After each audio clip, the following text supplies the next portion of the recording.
현재 엄청난 상승세를 보여주고 있는 게임스탑과 AMC, 뭘로 돈을 벌고 있는 기업일까요? 공매도 세력이 포지션을 정리하는 쇼스퀴즈 현상 때문에 급격한 상승세가 나오고 있다던데 애초에 이 두 종목에 공매도가 몰렸던 이유는 무엇일까요? 이번 영상에서는 게임스탑과 AMC에 대한 모든 것을 알아보겠습니다. 본격적으로 시작하기 전에 구독과 좋아요, 알림 설정까지 부탁드립니다.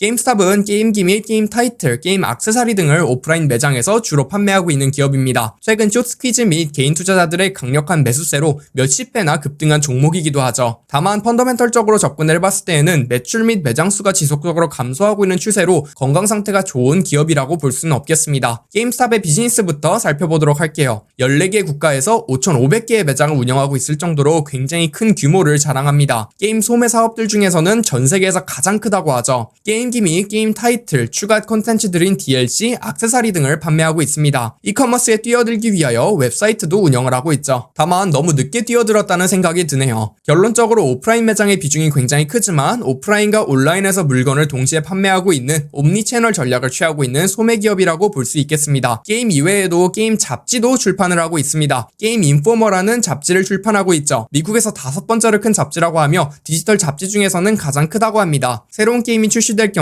리뷰, 다양한 게임들에 대한 팁, 게임 뉴스 등을 다룬다고 하죠. 파워업이라는 게임스탑의 로열티 프로그램에 유료 구독함으로써 볼 수 있다고 합니다. 게임 산업에 대한 소개, 특히 콘솔 게임 시장에 대한 소개를 잠깐 드려볼게요. 게임 산업은 신제품 사이클 및 계절성이 매우 뚜렷합니다. 특히 게임스탑이 주로 뛰어들고 있는 콘솔 게임 시장은 새로운 게임기를 기반으로 생태계가 형성이 됩니다. 즉 새로 나오는 게임기가 대박을 쳐야지만 게임기에 맞는 게임들이 많이 개발되죠. 그리고 게임스탑은 소매 사업이기에 최대한 많은 게임들이 나와야지만 높은 매출을 올릴 수 있는 구조입니다. 문제는 2017년도에 나온 닌텐도 스위치를 제외하면 그렇다 할 콘솔 게임기가 요즘 없다는 점이겠죠. 실제로 데이터를 살펴보시면 콘솔 게임기 판매량이 2008년도 이후로 지속적으로 하락을 하고 있습니다. 콘솔 게임 산업군으로 게임스탑을 접근해 보았을 때 굉장히 좋지 않다는 것이죠. 더불어 휴가 시즌인 4분기에 매출이 몰려서 발생하는 계절성 역시 존재합니다. 크리스마스에 선물을 하기 위하여 매출이 몰리는 소매업에 존재하는 현상이죠. 게임스탑의 문제점은 게임기 판매 사업 측면에서는 이커머스에 너무 늦게 뛰어들었다는 점이며 게임 판매 측면에서는 온라인 플랫폼들에게 점유율을 뺏기고 있는 추세라는 점입니다. 먼저 오프라인 커머스에서 이커머스로 빨리 넘어올 수 있는 제품이 있고 아직까지도 넘어오지 못하고 있는 제품들이 존재합니다. 아마존이 책으로 이커머스 사업을 시작한 이유가 인터넷상으로 물건을 확인하기도 쉽고 배송 시 변질이 되지도 않는다는 점 때문이었죠. 반면에 신선 제품의 경우 아직도 이커머스로 쉽게 넘어오지 못하고 있습니다. 게임기를 포함한 전자기기의 경우 이커머스로 상당히 빠르게 넘어온 제품군이었죠. 더불어 게임기에 넣고 게임을 할 수 있는 게임 타이틀의 경우 이미 인터넷으로 구매 후 다운받아 플레이를 하게 된 지 꽤 오래되었습니다. 제품 특성 때문에 이커머스에 빨리 밀렸다는 점이 안타깝기도 하고 확실히 다른 신선 제품들과 같은 이커머스를 쉽게 넘어오지 못하는 제품들을 다루는 매장들과 달리 혹독한 대가를 치르고 있죠. 넷플릭스가 오프라인 DVD 대여업체인 블록버스터를 물리친 것과 동일한 상황이라고 보시면 되겠습니다. 엎친 데 덮친 격으로 코로나까지 와서 영업 자체를 못하게 되어 매출은 더욱 감소하게 되었죠. 물론 이커머스 쪽 매출이 확 오르긴 했는데 여전히 오프라인 매출 비중이 너무 높기에 긍정적인 영향을 크게 주진 못한 것 같습니다. 국가별 매출도 살펴보겠습니다. 미국에서 69%의 매출이 발생하고 있으며 유럽에서 17%의 매출이 발생하고 있습니다. 전 지역에서 매출이 거의 균등하게 감소하고 있죠. 코로나 피해에 대한 이야기를 할 때 미국과 유럽이 당연히 가장 크게 걸리게 됩니다. 피해를 가장 많이 본 두 지역에 게임스탑의 매장들이 밀집되어 있거든요. 2020년도 2월 코로나 이전 기준 재무도 살펴보겠습니다. 매출은 지속적으로 감소해왔습니다. 매출 총이익은 매출 대비 동일한 수준을 유지해주고 있죠. 매출이 감소하는 만큼 매출 원가 역시 감소하고 있다고 보시면 될 것 같습니다. 매출 대비 영업 비용 추이를 살펴보면 오히려 증가하고 있죠. 판매 관리비를 매출이 줄어드는 만큼 줄이지 못하고 있다는 점을 알 수 있습니다. 그래서 순이익은 2018년도부터 적자를 보고 있죠. 장기 차입금이 419밀리언 달러가 있으며 현금이 499밀리언 달러가 있어 부채 때문에 크게 문제가 될 만한 부분은 안 보입니다. 뒤에 이어서 말씀드릴 AMC는 부채가 확실히 문제가 되어 보이기에 똑같이 급등한 종목이어도 약간의 차이점은 존재하죠. 배당은 현재 멈춘 상태입니다. 개인적인 생각을 나눠보죠. 먼저 펀더멘털적으로 접근을 할 경우에는 당연히 이 가격에 살 이유는 없어 보이는 종목입니다. 모멘텀적으로 트레이딩으로 접근을 하실 경우에는 꽤 재미있어 보이긴 하죠. 전통적인 기술적 패턴인 갭매운 현상이 지속적으로 보이고 있긴 합니다.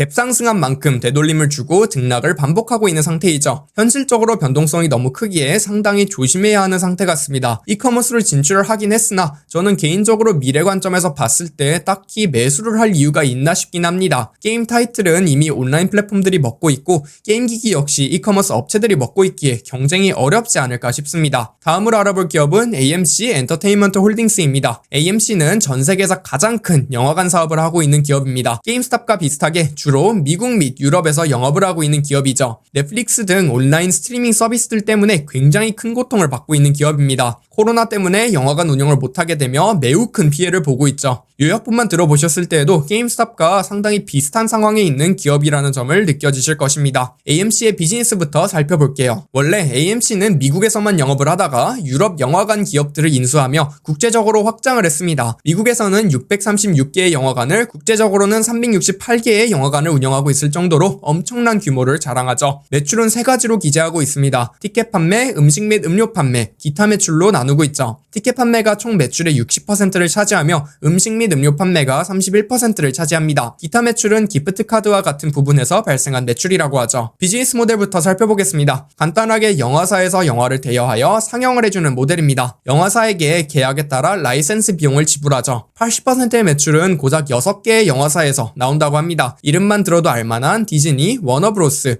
유니버셜, 소니, 라이온스게이트, 파라마운트의 영화에서 대부분의 매출이 발생한다고 보면 되죠. 게임스탑과 비슷하게 AMC 역시 코로나 이전부터 안 좋은 상태에 있었습니다. 바로 소비자가 영화 및 영상물을 시청하는 방법이 달라지기 시작했기 때문이죠. 집에서 넷플릭스를 보지 영화관을 가지 않기 시작했습니다. 영화표의 가격과 1개월 구독료만 비교해보셔도 한 번 영화관 갈 돈이면 한 달간 넷플릭스를 볼 수 있는데 왜 굳이 영화관을 갈까요? 그래서 사양산업이라고 판단이 되어 게임스탑처럼 공매도 대상이 되어 왔습니다. AMC에 대하여 살짝 리서치를 해보며 게임스탑과 똑같이 늦었다고 생각이 들긴 하지만 변화를 열심히 주고 있었다는 생각이 들긴 했습니다. 먼저 경험 중심의 서비스로 전환을 하는 데 있었습니다. 과거에는 단순하게 영화관이라는 영화를 보는 곳이었다면 지금은 영화관에서밖에 볼 수 없는 다양한 경험들, IMAX, 3D 영화들, 프리미엄 좌석 등을 대거 도입하기 시작했거든요. 이외에도 구독 모델도 도입하기 시작했습니다. 원래도 유료 로열티 프로그램이 있긴 했으나 AMC 스톱스 A-리스트라는 단계를 추가했죠. 월 19.95달러에서 23.95달러 사이라고 합니다. 일주일에 3일을 무한으로 영화를 시청 가능하다고 하죠. 이미 시청했던 영화도 반복 시청이 가능하며 하루에 여러 편의 영화 역시 시청이 가능하다고 합니다. 또 제공하는 음식 및 음료에도 변화를 주기 시작했습니다. 기존 팝콘 콜라 문화에서 벗어나기 시작한 것이죠. 프리미엄 맥주, 와인, 칵테일 등의 주류를 판매하기 시작했다 합니다. 식사 및 건강식 역시 판매를 하기 시작했다 하죠. 2019년도 기준 재무도 살펴보겠습니다. 꾸준하게 매출이 상승하긴 했으나 인수를 하여 타 기업의 매출이 합쳐진 영향이 가장 큽니다. 매출 총 이익률을 살펴보면 25% 정도로 원가는 고정적이라는 점을 살펴볼 수 있죠. 영업이익률은 약간 감소했다고 보는 게 맞는 것 같습니다. 매출은 늘긴 늘었으나 경영 효율성은 줄어들었다고 요약을 해볼 수 있겠죠. 인수 및 여러가지 전환들 때문이라고 봐도 될 것 같습니다. 결론적으로 적자를 보고 있는 기업입니다. 문제는 차입금이라고 볼 수 있겠습니다. 2019년도 기준 4.7빌리언 달러를 빌렸으며 이자만 연간 292밀리언 달러가 발생했거든요. 영업이익이 136밀리언 달러인 점과 비교하면 이자 비용이 수익성에 매우 부정적인 영향을 끼치고 있다는 것입니다. 이 상태에서 코로나까지 맞았기에 단기 유동성 때문이라도 절대 피해야 할 종목이긴 합니다. 구독자 여러분들 중에서 게임스탑과 AMC를 보유하고 있으신 분이 계시다면 조심하셨으면 좋겠습니다. 영상에 대한 질문 또는 투자에 대한 질문을 남겨주시면 성심성의껏 답변해드리겠습니다. 제가 추후에 다뤄보길 원하시는 종목이 있으시다면 유튜브 커뮤니티 탭으로 신청해주세요. 오늘 전해드린 투자 이야기 재미있고 유익하게 들어보셨나요? 더 많은 투자 이야기들이 준비되어 있으니 구독과 좋아요, 알림 설정까지 부탁드립니다.